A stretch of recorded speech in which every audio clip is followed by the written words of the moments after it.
There is a version of you that has never seen a smartphone, never sat in traffic, never stared at a screen until 2 in the morning, never felt the specific anxiety of an unread notification. That version of you has never experienced any of the things that define modern life. And yet that version of you is making most of your decisions right now. Here is the uncomfortable truth that neuroscience keeps arriving at from every direction. The brain you are using today was not built for the world you are living in. It was built for a world that disappeared roughly 50,000 years ago. A world of open land, small tribes, immediate dangers, and problems that could be solved by nightfall. And the gap between that world and this one is not just cultural or technological. It is neurological. It lives inside you. And once you start seeing it, you cannot stop.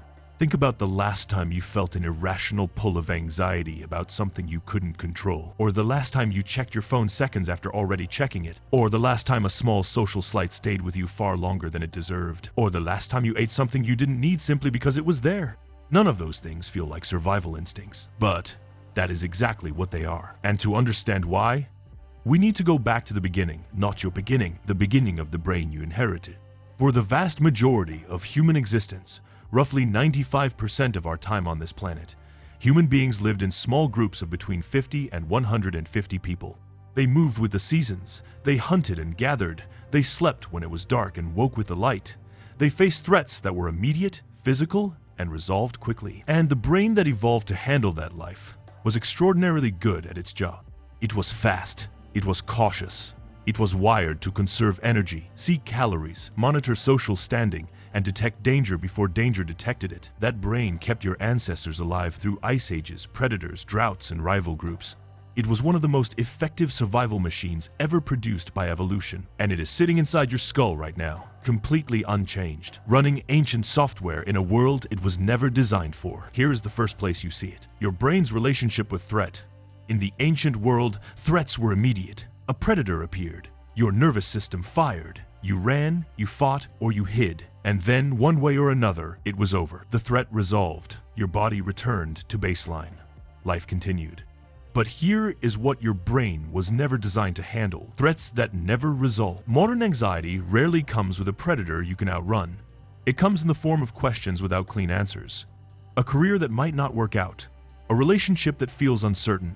A future that refuses to come into focus no matter how hard you stare at it. And your ancient brain, designed to stay alert until the threat is gone, has no off switch for threats like these. So it stays on. The alarm keeps sounding. The cortisol keeps flowing. The vigilance never quite lifts, not because something is wrong with you, because something is right with you that belongs to a completely different world. But here is where it gets stranger. Because threat detection is only one place the ancient brain shows itself. There is another one you encounter every single day, and it is hiding inside something so ordinary you have probably never questioned it: your hunger. In the ancient world, calories were survival. Food was not guaranteed. You might go days without finding enough to eat, and when food was available, the brain that survived was the one that said more. Eat more than you need right now, because you don't know when the next meal is coming. That instruction is still running. In a world where, for most people in developed countries, food is available at almost any hour of any day, your brain is still operating on the assumption of scarcity. It still lights up with disproportionate reward signals when it encounters sugar, fat, and salt.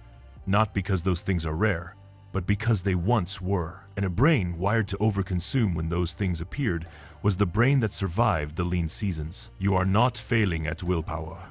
You are succeeding at being human. The craving isn't a character flaw. It's a relic. Now hold that idea, because it connects to something even more surprising. The same scarcity logic your brain applies to food. It also applies to attention. Think about the pull of social media, not the conscious enjoyment of it, the compulsive, slightly hollow checking of it. The way you can put your phone down and pick it back up 30 seconds later without deciding to. That behavior is not a product of weak self-control. It is your ancient social monitoring system running on a new substrate. In the ancient world, your place in the group was everything. Who respected you? Who was aligned with you? Who had turned against you? Monitoring those shifts in real time was not vanity. It was survival. And so your brain evolved to be extraordinarily sensitive to social information, to notice who was looking at you and how, to track subtle changes in how people responded to you, to feel a disproportionate reward when you received positive social signals. That system is now pointed at a screen, Every notification is a social signal. Every like is a small burst of the same reward chemistry that once told your ancestors they were valued by the tribe. Every absence of response activates the same low-grade alarm that once warned of potential exclusion. Your brain is not addicted to your phone. Your brain is doing exactly what it was built to do. It is monitoring the tribe. The tribe just moved online. But here's the detail that makes this genuinely unsettling. The ancient world had roughly 150 people in it.